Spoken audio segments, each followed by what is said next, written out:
I know that you wanted to talk about a seller rep and why it is important in today's market. That's correct. The reason being is that, number one, the buyer is going to be represented by counsel, and at that point you're not, which doesn't make a lot of sense.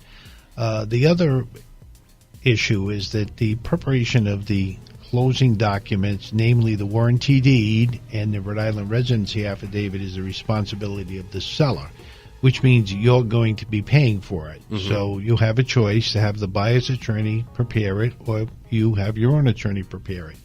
I will say this, that probably 75% of the lawyers in Rhode Island charge about the same amount.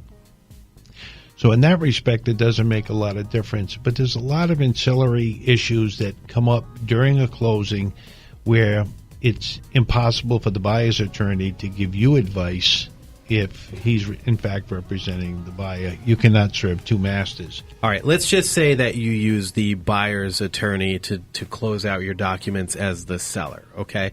Now, they're quickly, going through your side because they're really working for the buyer. What are some items that you've seen missed that could have cost people far more than that fee? Yeah. On rare occasion, but I have seen it where there has been an incorrect apportionment of the taxes or water or sewer. Another small item is discharge mortgage fee. It's $49. And I've caught this on many closings where the buyer's attorney is charging the $49, which is the recording fee. However, a close examination of the payoff reveals that the bank has already included the $49 fee.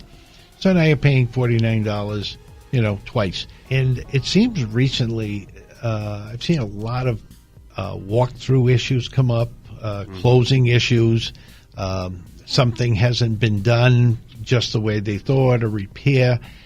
So sometimes we end up with escrows, and which most people don't like, but if it's essential to close the loan, you have to do it. Mm-hmm. So at that point, it's absolutely critical to have a lawyer on your side of it reviewing that escrow agreement and identifying the triggers that are going to release that money, because many in escrow, goes to escrow heaven. It's there forever, and it's very difficult to get out. Sometimes the brokers, are so busy with the walkthrough and all the other closing part of it is to make sure that there has been a credit for propane or oil in the tank, should that be there in the house.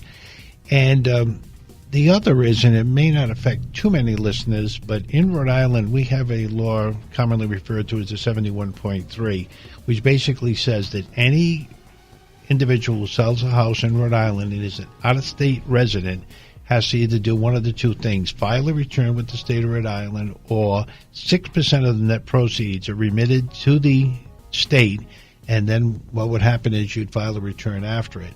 And I've seen many, many sellers end up sending 6% to the state and then have to deal with a return, where if you do the return before the closing, frequently there's little or no tax whatsoever, especially if somebody bought this in a high market, or if they've done a lot of repairs to the home, they were able to take credit on it.